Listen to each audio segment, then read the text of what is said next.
Hello, again. We are now in Tess of the D'Urbervilles, chapters 17 through 19. Remember that Tess has walked a long way. She's a heck of a walker. And she's walked a long way to start a new life in a new place in the valley of the Var River. Water equals life. And the valley of the great dairies that supply the dairy goods for the rest of England. She's walking through a fertile and abundant landscape that's brimming with life. She arrives at the dairy just at milking time. The cows are trooping into the barn, and the maids and the men are milking the cows. And immediately, the dairy maids notice her beauty, because you can't miss it.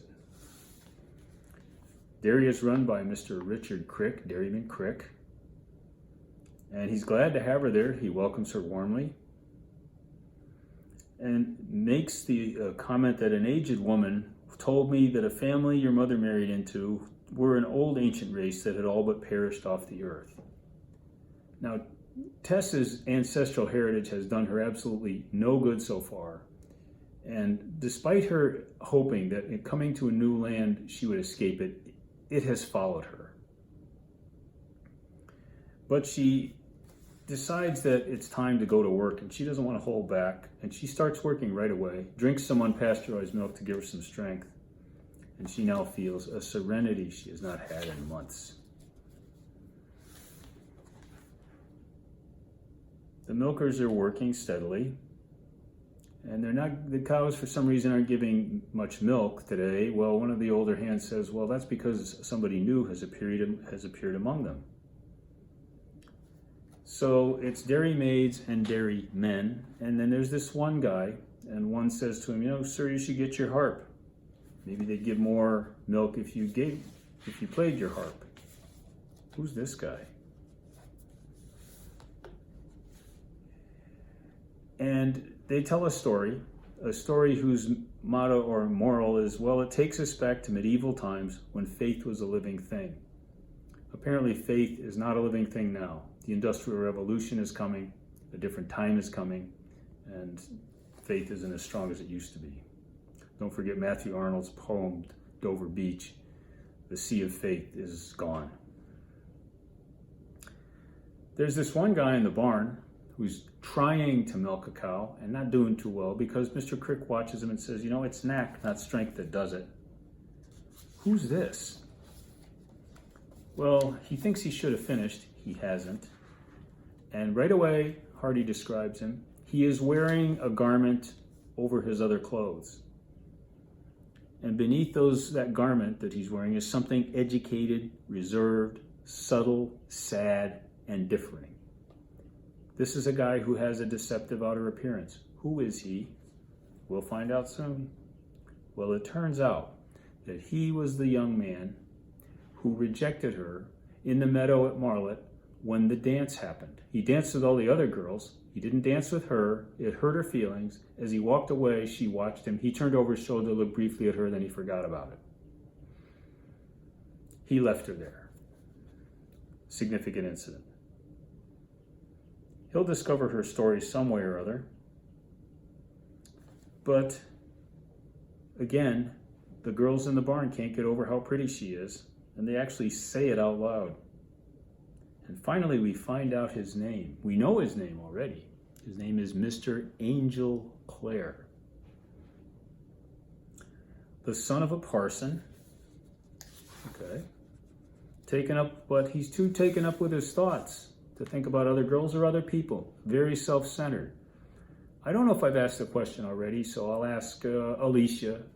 Alicia, would you like to date an angel? And Alicia's going to sit back and go, well, I don't know. Well, don't date this one. He's from a place called Emminster, where his father is Parson Clare. Parson Clare is the man who inspired the man with the red paint to paint those harmful, hurtful Bible sayings on walls. We're going to meet Mr. Clare later on. And this guy's his son. But he's an angel. Tess had not at this hour the curiosity to ask why the present Mr. Clare was not made a parson. Apparently his two brothers are going into the clergy. So why is Angel different? Chapter 18, we find out why. Hardy starts taking him apart right away. This guy's got something nebulous, cloudy, something preoccupied, something vague. You can't really tell what he's all about in his bearing. He has no definite aim or concern about his material future. Now, you're going to go off to college, and you'll probably go there for a reason. Maybe in your second or third year, you realize what you want to be. This guy doesn't know what he wants to do. But he's apparently learning how to milk cows. Okay. But he has no concern about his material future. It's unrealistic. How are you going to make a living? How are you going to pay for anything? So he's indefinite, he's unfocused, and he's an amateur. He can't milk a cow very well. It's knack, not strength that does it. He doesn't have the knack. So he's out here for some reason. And we now go to his home in Emminster, the vicarage, where he lived with his father and his mother and his brothers. And one day at the vicarage, a box arrives, and in it is a book. A book that is a system of philosophy, but it's not religious. And it is not the kind of book that a minister of the gospel would read. And his father points this out to him. His father's upset. His father's worried. But now Angel Clare announces flat out, I'm not going to go into the clergy. I don't prefer to take orders. Not only that, I'm not going to go to Cambridge. And his father's going to come back with him. What is the good of your mother and me economizing and stinting ourselves to give you a university education if it is not to be used for the honor and glory of God? Mr. Clare assumed his son would be a parson like he was. The kid's intelligent enough. They would send him to Cambridge. I always say the same things. Listen, Budzo, if you don't want to go to Cambridge, I'll go in your place. You can stay home and be a farmer. Okay? Cambridge is a beautiful college. It's on the Cam River in England. You can't do better for an education than that. But this guy, and now we have to talk about rebellion. Okay. Now, all young people in some way or other rebel against their parents. And most of the rebellions are small scale. You want to stay up later. You want to be out with your friends later. You want to do this. You want to stay up and watch a television show. Something. There's always something that we argue about with our children. And it's small change, and we get over it, and they get over it, and we forget about it. It's a time-honored ritual. But most of the rebellions we conduct with our parents have a goal. We want to stay up later. We want to go to the dance. We want to read a book. We want to watch TV. This guy, on the other hand, is just rebelling for the sake of rebelling. And in so doing, he has upset his parents no end. His father is totally grief-stricken by this news. He's shocked, he's stunned, and he's grief-stricken. Because he and his wife have been saving and scrimping to put the kids through college. He doesn't want the college education. Well, what are you going to do instead? He doesn't know what he's going to do instead. He's just rebelling for the sake of rebelling. And I call that stupid. At least if you're going to conduct a rebellion, know what you're fighting for. His father is grieved. An angel is almost made ill by his father's grief, but he does not change his mind. Yes, he's self-centered. He might have persevered and gone to Cambridge, but he didn't go to Cambridge. And so he studies for a while. I will do without Cambridge. So he does his own studying. It's like independent study, but it's not going anywhere. What's the goal of your studies? What are you trying to find out to be? A lawyer, doctor, teacher, scientist? No. Instead, he goes to London. And here he has one of the major achievements of his life. Because in London, he gets involved with an older woman. And they get involved in that, yes, particular way. And it lasts for a few months. And then it's over. And that's what he's achieved in life. No college education, an affair with an older woman. That's it. That's on his resume. So he's come out here to the country to study to be a farmer in the colonies, a colonial farmer. Okay? And he believes in intellectual liberty. But what is the point of your intellectual liberty? What is your goal with your intellectual liberty? And now he starts to lose more points with us. Number one, he has to sleep not in the same room with the rest of the dairy workers. He has to sleep in an attic that is above everybody else. So he believes he's above everybody else in society. Remember, he's not dressed like a dairyman. He looks like he could be a yeoman or a gentleman of some type. So he separates himself from everybody else by sleeping in an attic that's above everybody. And there he reads a lot and resides there. But he doesn't really want to associate with the rest of the dairy workers. Well, you're in the dairy. Why don't you associate with the dairy workers? Now, Hardy gives us some analysis of modern life and modern emotion when he writes that he became, Angel did, wonderfully free from the chronic melancholy which is taking hold of the civilized races with the decline of a belief in a beneficent power. Hardy is saying that because in the modern days we're not believing in God as much, we're starting to become sad. It's time to eat breakfast. And again, he has to separate himself and sit at a separate table. He can't sit at the table with the rest of the dairy workers. Why? What's the big deal? He's kind of listless, not really paying attention to anything. And then the dairy workers get into a discussion of spirituality. And Tess says the following: I don't know about ghosts, she was saying, but I do know that our souls can be made to go outside our bodies when we are alive. And he's stunned. He just looked at these girls as they're just dairy maids, not very bright, don't know much. And here's this one whom he suddenly notices is exceedingly beautiful, and she's incredibly intelligent. So this means that her beauty is not just physical, it is spiritual. It's deep. It permeates her entire being. But listen to his reaction as he looks at her. He says, what a genuine daughter of nature that milkmaid is. He's got a stereotype about her. She's just a milkmaid. That's all. And a daughter of nature. That's all. She's not an intelligent woman. And she's a woman. We are now in chapter 19. The cows present themselves to certain milkers that they're comfortable with, and they are fond of those particular sets of hands. And Crick has a rule.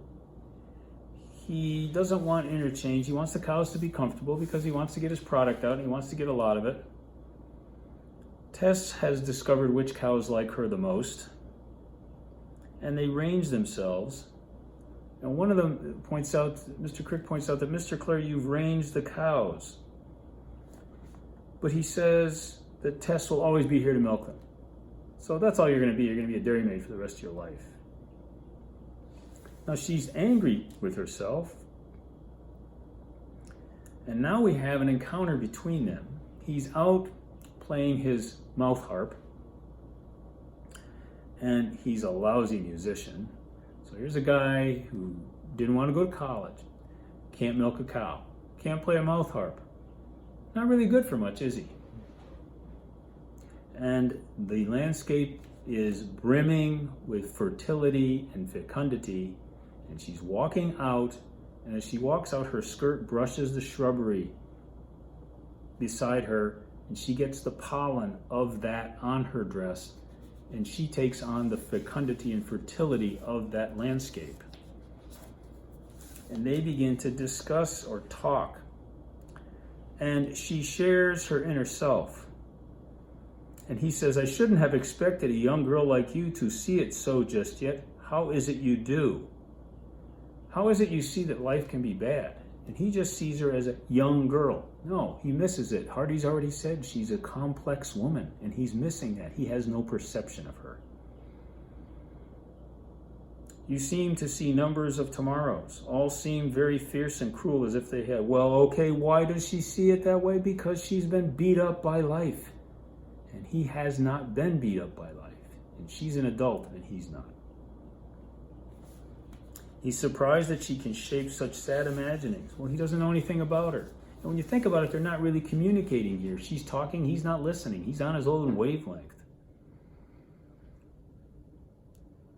Tess could not understand why a man of clerical family and good education and above physical wants should look upon it as a plight to be alive. She doesn't understand why a guy who's been raised pretty well off, never had to go hungry in his life, didn't grow up with an alcoholic father, didn't get raped, didn't get beat up by people.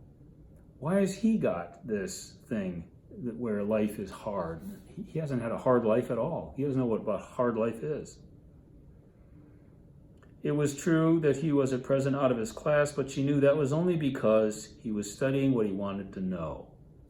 She's very forgiving of him. If he wants to be a farmer, that's okay with her. And he's going to learn how to be a farmer, that's okay with her too. But her being what she really is not okay with him because he does not see her. Brought him one little stroke of her nature, and to her one more of his. Okay, gang, here we go. That's right. Young man, young woman, that's where we're headed. But are they going to jive? Are they going to be good for each other? Well, the only way, and he thinks he's superior to her, the only way he's superior to her is he's read more books. And when you come right down to it, that doesn't stack up to a whole lot. But he thinks he's superior to her.